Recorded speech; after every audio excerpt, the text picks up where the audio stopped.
Hello again. Finally, accidentally, ironically, the petrified logjam that is British politics has been blown asunder by the unexpected referendum result. Never mind Brexit, it's everything is falling apart time. As much has happened in 2 days as would have occurred over 2 years. Prime Minister Cameron has resigned, yet is still hanging on in a limbo, presiding over a zombie cabinet and parliament, leaving the Tory party rudderless and in a state of civil war. Same with the Labour Party, a third of Corbyn's shadow cabinet resigning overnight. A serious challenge to his leadership emerging. So they too are unable to capitalise and fill the political vacuum and are drifting helplessly. For both parties, the rocks beckon. Now there are serious stirrings for a second Scottish independence referendum. All this and more, and much more to come over the next ensuing weeks and months. The result, whatever you think of it, is a resounding slap in the face to the status quo, delivered by mainly fed up to the back teeth working class voters outside London. The past decades have left us working class people angry, confused, both socially and politically excluded.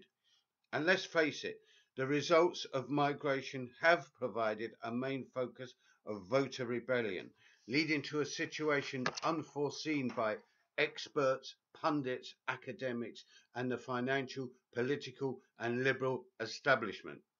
Our class, or large sections of it, have been ignored, ridiculed, demonized, humiliated, marginalized, and taken for granted. And now, at the ballot box, ironically, they have taken a vengeance of sorts. Of course, some of that vote was racist and xenophobic, as if those who voted Remain were totally free from these traits. For the system and Liberals, it was the wrong result. And in their arrogance and sheer naivety, these same Liberals, in their own version of political ignorance, are calling for another referendum. Despite gathering 2 million plus online signatures on the petition, it simply ain't gonna happen. The wrong faction of Project Fear won, and that, I'm afraid, is it. But the real venom has been reserved for those working class who dared to vote Brexit.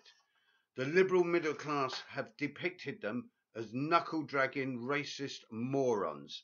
This, despite the fact that outside the London bubble, many black and Asian voters also voted Brexit. The rantings online and elsewhere have included the bright idea that the working class voters should be subjected to a literacy test, say shades of the Deep South 50 years ago. This is a small example of class hatred of some middle class Remainers.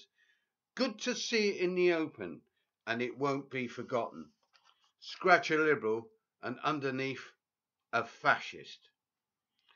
At last, we have some genuine confusion, turmoil, and upheaval in our political class. And it's all of their own doing. And they are scared. And they have inadvertently created a great political void. Just wait until it takes to the streets. And surely that time is a lot closer after this referendum. May you live in interesting times is an ancient Chinese curse. We are now in interesting times here in the disunited kingdom. It may be a curse, but for whom? Maybe the system. The working class fights back could become another curse to chill the spines of the establishment. As anarchists, let's fight for that as a reality. The streets will finally beckon.